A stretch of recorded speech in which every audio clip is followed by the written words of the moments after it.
Hello, friends. Um, to be very honest, this is take like 726. Learning how to make videos like this is a whole different type of learning curve. Um, and some of what I have done, I will put after. I have some like time lapse that I will put at the end of this. I'm getting a new arm, I guess it's what it might be called, uh, to put my camera on. It's supposed to come today, so hopefully that will also improve the videos.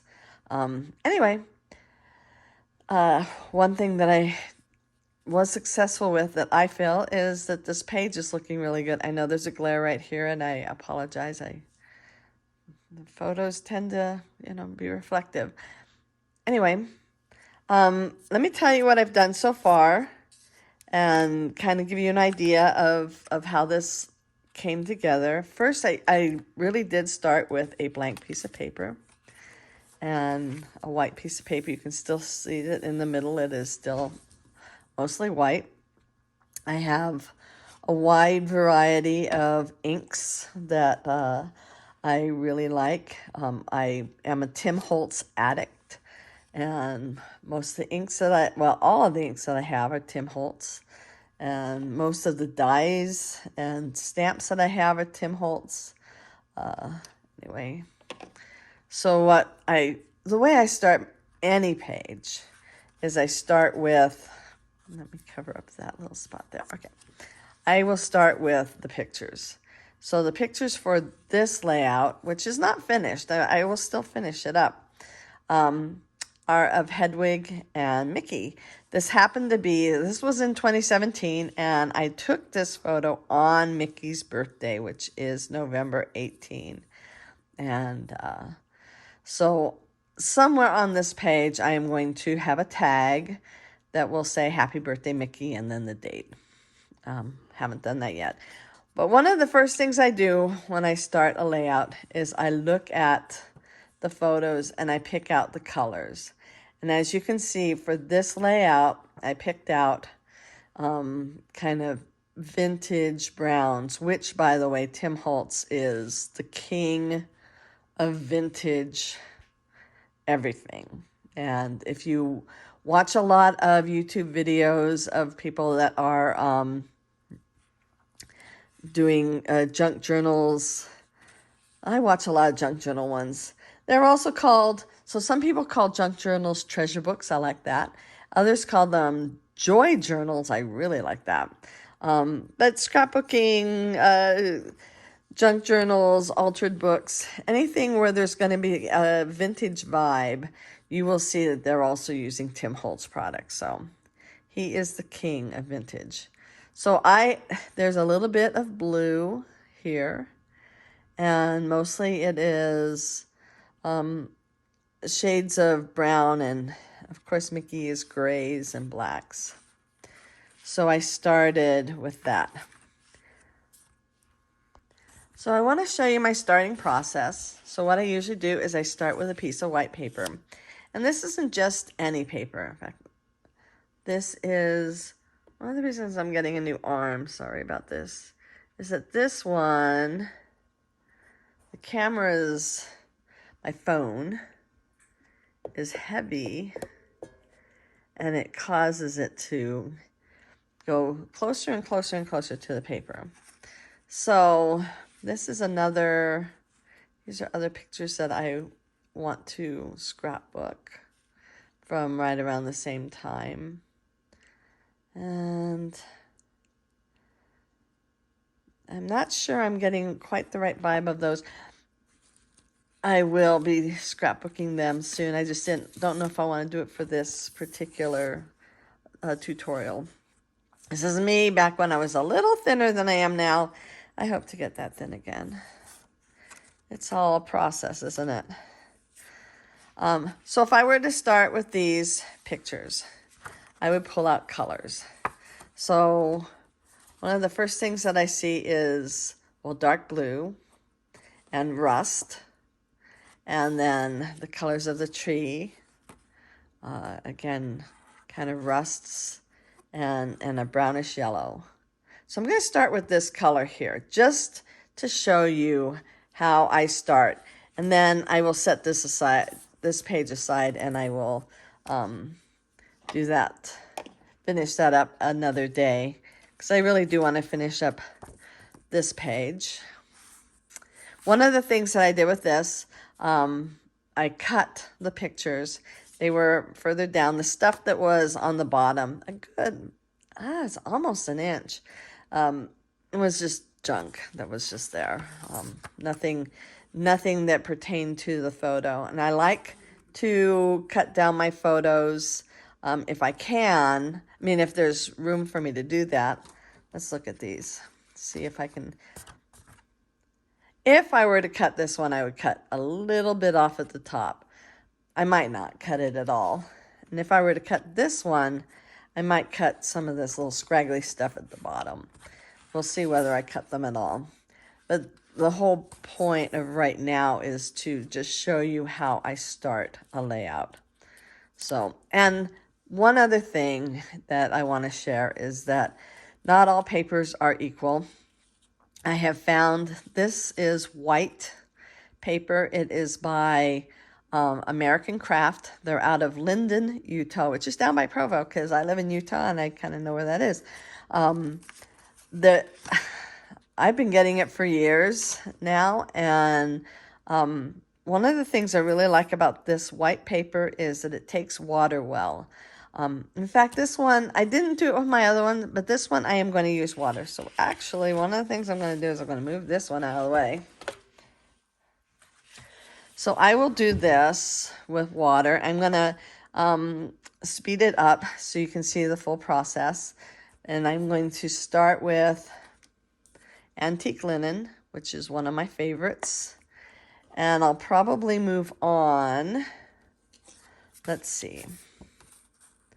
I'll probably move on to vintage photo, but I want to bring in some of this color, the oranges. So I'm going to grab, I think I'm going to grab Crackling Campfire. So I will show you how I get started. Okay.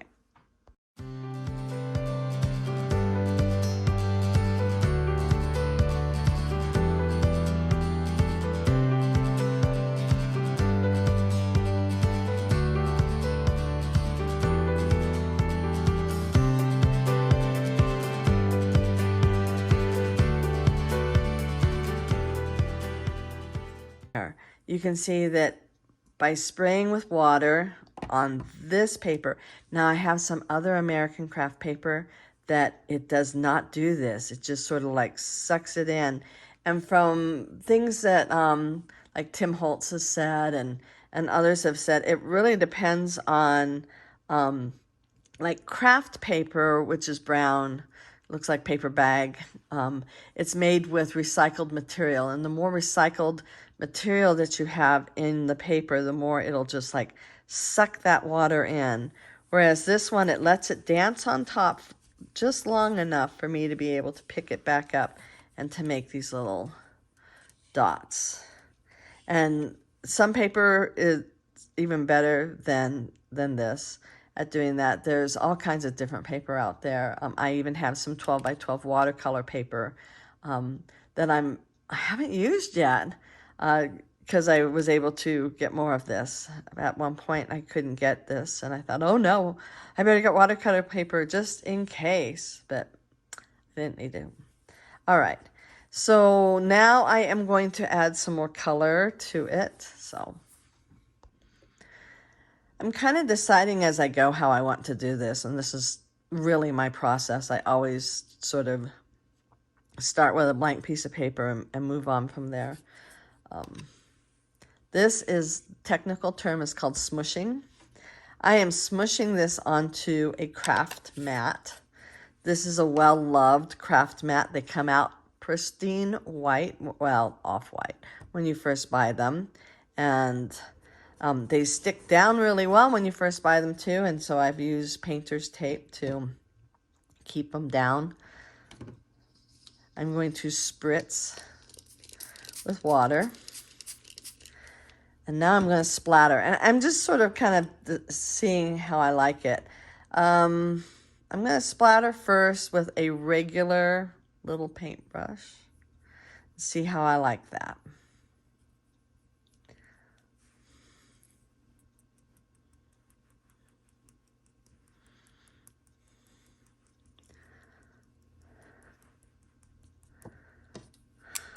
Oh, it does better when I'm hitting with something other than my finger. I'm liking that. I think I'll stick with this. The other brush I was going to pull out, well, I did pull out, is my water brush. And this one you fill up with water. I don't even know where I bought this one. I've had it for probably 15 years. I did recently buy some other ones on Amazon, and I liked those well enough. But this one is my favorite, so this one is my favorite. So I keep pulling it out and ignoring the new ones that I buy.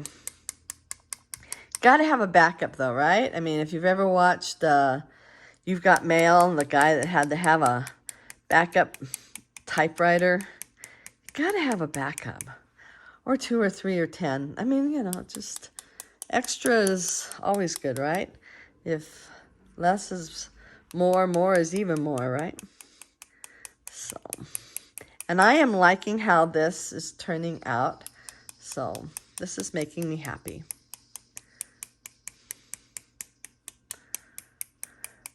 So I just wanted to get a little bit of extra color on here.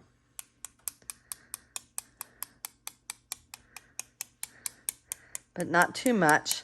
I also have stamps that are splatter stamps. So they look like splatters. The only thing about them is they aren't as random as doing it like this, because doing it like this, the splatters are just wherever it splatters, whereas if you use a stamp, you kind of have to move the stamp around a bunch of times, and it never really does look quite the same. Here's something else that I do. So this is watercolor paper, and when I have leftover drops like this, I will pull out a watercolor paper. I have well, I don't have a drawer full of them, but I have a drawer with quite a few of these in there.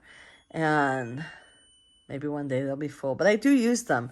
Then I will come back later and, well, I may continue to add more color to it until I like it. But I will die cut different things. Maybe out of this section I would die cut hearts. Maybe out of this section I would die cut a couple of leaves. It just depends on, you know, how I'm feeling. My dishwasher makes this funny noise. I'll be back. So what I'm going to do is I'm just going to pick up this leftover ink. You can wipe it up if you want to. I like this particular color, and I like what it does, again, with water. Because as you can see, so this particular crackling campfire, you get some red, you get some orange, you get some yellow in it when you pick it up. And so I'm going to pick up some more.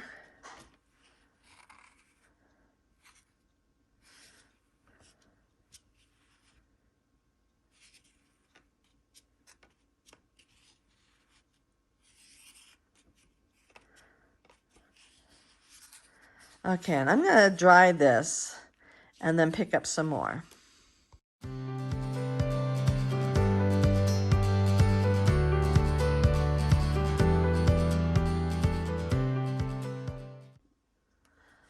I don't normally use a piece of cardboard when I'm doing this. I'm doing it because there's then this glare. You can see right there.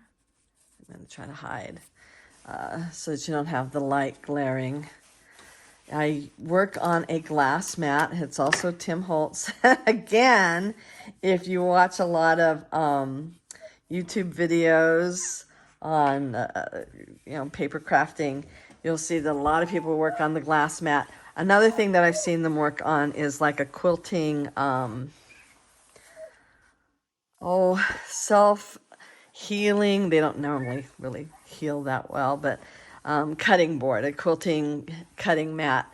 You can get a nice big cutting mat and put on the desk. But I see a lot of these uh, glass mats by Tim Holtz and Tonic. Okay, so now that I've done that, I'm going to put this in my drawer. And I'll just tell you a little bit. So this really is, there was some other stuff over here already, but it was mostly white. So right over here, this is Crackling Campfire on Crackling Campfire. So this particular color, when it reacts with water, you get a lot of different variations in color. And what I'm probably going to do, well, like I said, I'm going to throw this in my drawer, and then next time I do something, maybe brown, if I splatter on my matte brown and want to pick some up, I might add that to it. I might stamp something on it before I use it. Over here, I've mixed it with other colors, and I like that too. So what I use it with, I don't know. And maybe even before I use it, I'll take a blending brush and a color and go over it. Or I will stamp it with just random stamps just to give it more texture before I use it as a die cut. Okay, well, I think that is going to be all for today. I thought I would do a little bit of a look at the rest of my desk. I have two Lazy Susans. I have this one. If I can reach it, spins around, obviously. And then I have these, the top layer are all different browns plus black. And then I have another spindle right there, more colors. And then here I've got Grogu, he's so cute. And scissors and some other items. And then I've got my view. And these here, this is paper. Jack made me, my husband, made me that rack to put my paper in. And then he also built this room, this sunroom, and I do love this view. So y'all have a great day. I'll be back with part 2 tomorrow. Bye.